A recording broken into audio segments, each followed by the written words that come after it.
We are from Group 5 and our topic is molar pregnancy. This is my group members. This is the overview of our presentation.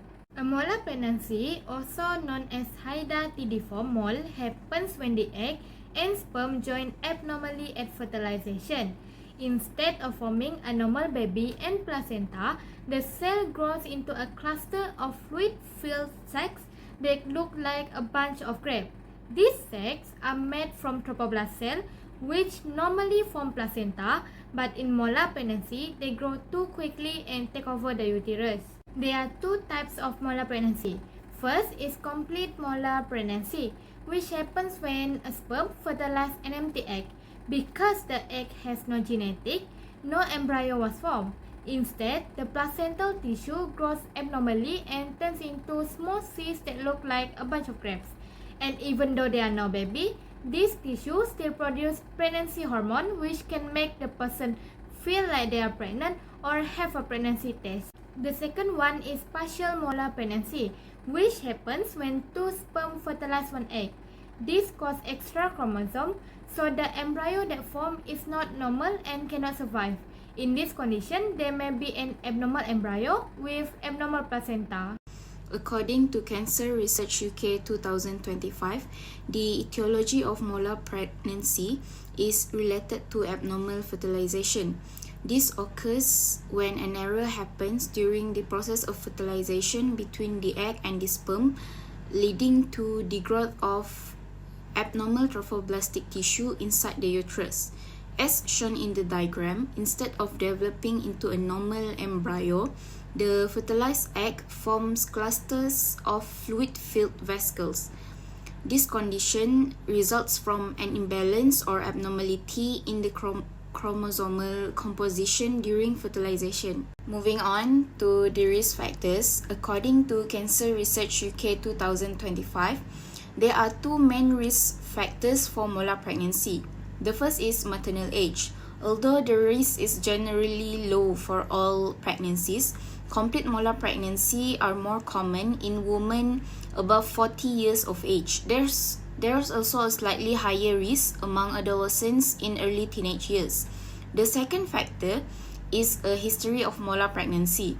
Women who have experienced a molar pregnancy before have about 1% or 1 in 100 chance of recurrence. However, it's important to note that 99% of subsequent pregnancies in these women are normal and healthy.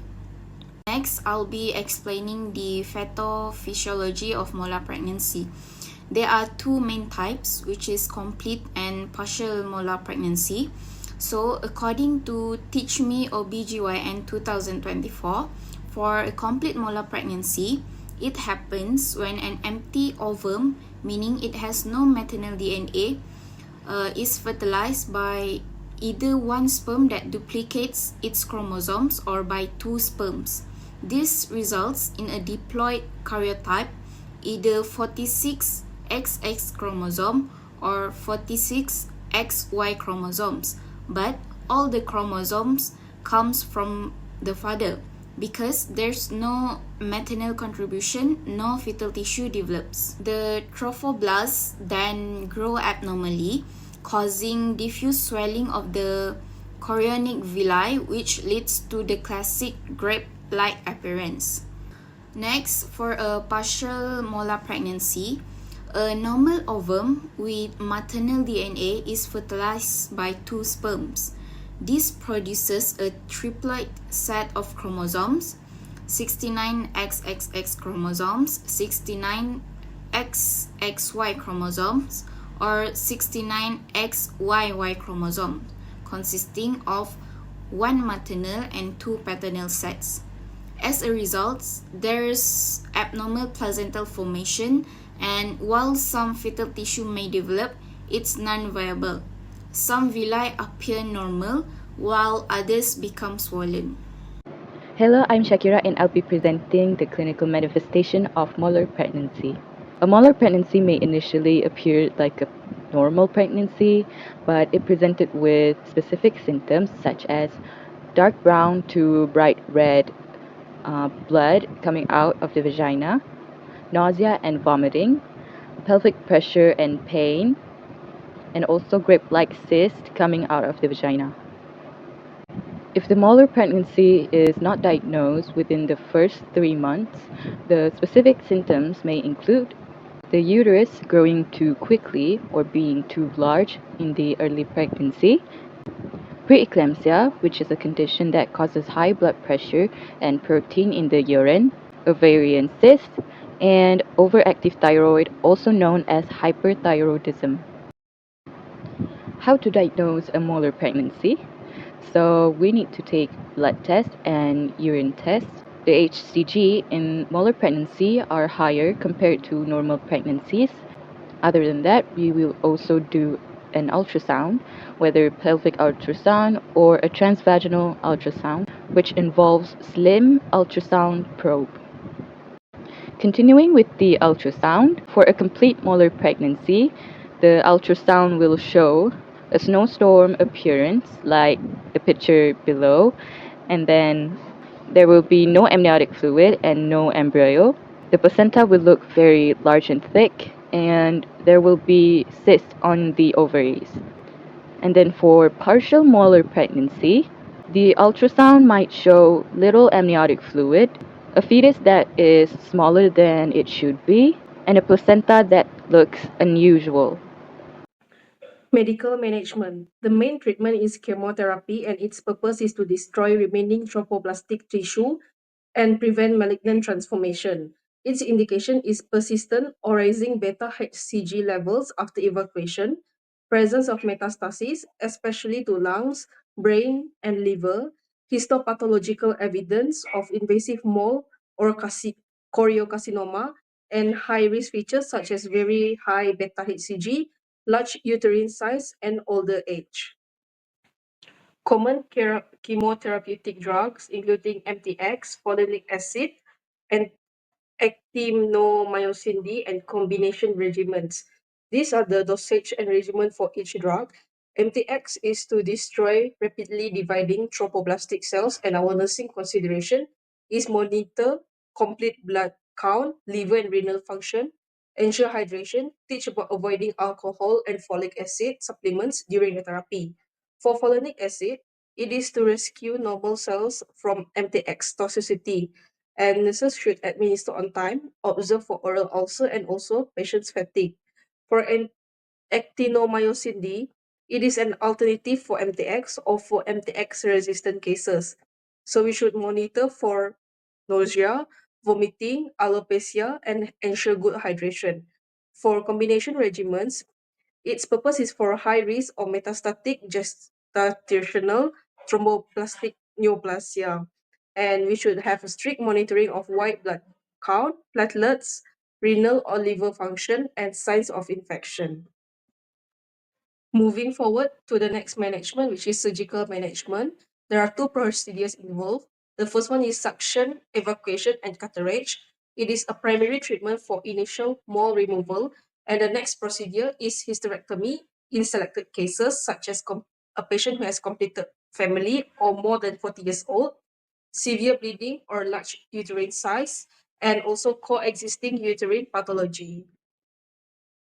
Pre-operative care, we should take for the baseline investigation, complete blood count, renal and liver function, coagulative profile, beta HCG and chest X-ray. Next is ensure IV access and blood availability. After that, we should explain procedure and obtain consent from patients. And patients should NPO for 6 to 8 hours before the procedure. For post-operative care, we should monitor vital signs, bleeding and uterine tone, send tissue for histopathology, start on antibiotics and oxytocin infusion as ordered, and also educate about follow-up HCG monitoring and use of contraceptive. The next intervention is pharmacological intervention. There are few drugs involved, including MTX, folinic acid, oxytocin, RHD immune globulin, and oral contraceptive pills. Those are the dosage and regimen for each drugs involved. And for MTX, it is to destroy rapidly dividing trophoblastic cells, and the nurse should monitor for complete blood count, liver and renal function, ensure hydration, teach about avoiding alcohol and folic acid supplements during the therapy. For folinic acid, it is to rescue normal cells from MTX toxicity, and it should be administered on time. Observe for oral ulcers and fatigue. For oxytocin, it is to prevent post-evacuation bleeding post-operation. So we should monitor uterine tone and also bleeding. And for RHD immune globulin, it is to prevent RH synthesization. And this drug should be administered within 72 hours post evacuation if the mother is RH negative. And lastly is oral contraceptive pills to prevent pregnancy during HCG follow-up. This the nurse should stress compliance and monitoring importance. Lastly is non-pharmacological interventions. The first one is diet. Patients should take high protein and iron-rich foods to aid in recovery.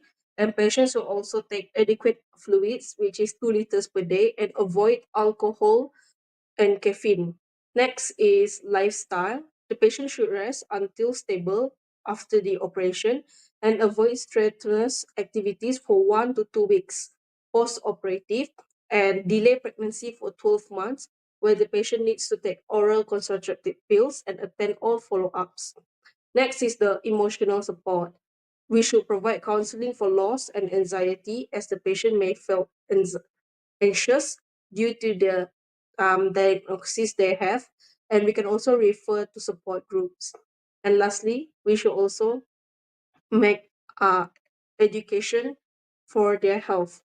We should emphasize on the importance of regular HCG monitoring and report any abnormal bleeding or symptoms if they encounter one.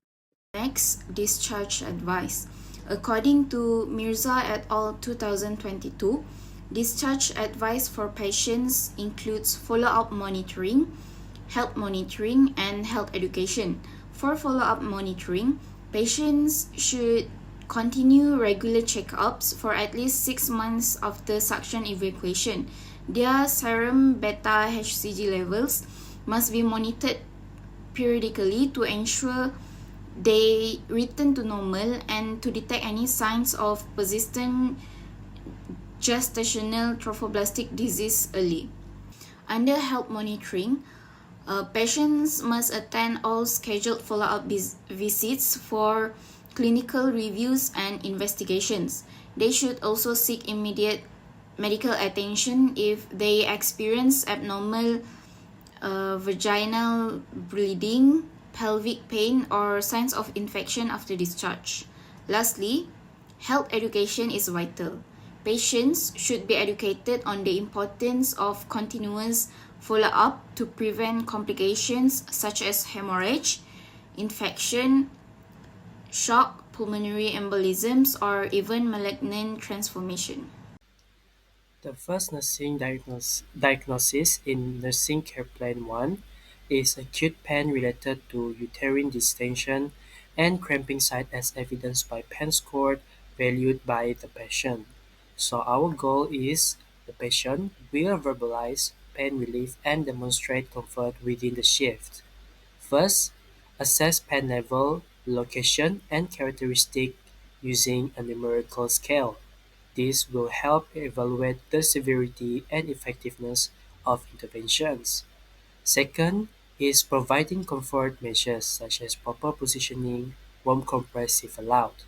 This promotes relaxation and decreases muscle tension. The third, administer prescribed analgesics and evaluate their effectiveness. It relieves pain and enhances comfort. Fourth is encouraging relaxation techniques such as deep breathing.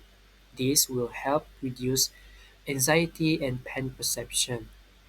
Fifth is educating patients about the cause of pain and reassure that it will subside post-evacuation. So it will reduce fear and promote understanding of the condition. Therefore, our evaluation, the patient was able to verbalize pain relief and demonstrated a comfort within 0 to 1 of pain score. our second nursing diagnosis in our nursing care plan 2 is risk of hemorrhage related to abnormal uterine tissue growth and increased vascularity due associated with hydatidiform mole. Our goal is that the patient will maintain hemodynamic stability as evidenced by stable vital signs, absence of excessive vaginal bleeding, and normal hemoglobin levels. First, monitor vital signs such as blood pressure, pulse, respiration every 2 to 4 hours. It is an early detection of shock or bleeding that helps to prevent complications. Second, assess amount of character of vaginal bleeding, the color, clothes, frequency. It determines severity and guides further management. Fourth, and the third, weight and record perineal pads to estimate blood loss. It provides an accurate measurement of blood loss. Fifth and fourth is maintaining IV access and administer fluids or blood as prescribed by the doctors. It restores circulation blood volume and prevents hypovolemic shock. Fifth is preparing for uterine evacuation, suction curettage as ordered by the doctors. It is an definitive management to remove molar tissue and control bleeding. Therefore, our evaluation patient was able to maintain hemodynamic stability as evidenced by stable vital signs, no vaginal bleeding, and normal hemoglobin levels. The third nursing diagnosis in Nursing Care Plan 3 is knowledge deficit related to lack of information about conditions, treatment, and follow-up. Our goal is that patient will verbalize understanding of molar pregnancy, treatment plan, and the need for follow-up care. First, assess the patient's current knowledge and readiness to learn. It helps identify knowledge and tailor education. Second, provide clear explanations about molar pregnancy and its management. This promotes understanding and cooperation within treatment. Third, educate about HCG monitoring every 1 to 2 weeks until normal, then monthly for 6 to 12 months. It is for an early detection of recurrence or choriocarcinoma. Fourth, advise to avoid pregnancy during follow-up period and use reliable contraception. It prevents interference with HCG monitoring. Fifth, encourage follow-up visits and provide written instruction. Reinforce learning and ensures compliance with long-term care. Therefore, our evaluation is that the patient was able to verbalize understanding of molar pregnancy, treatment plan, and the need for the follow-up care. Lastly is complications. After removing the molar pregnancy, sometimes some of the abnormal tissue left inside the womb.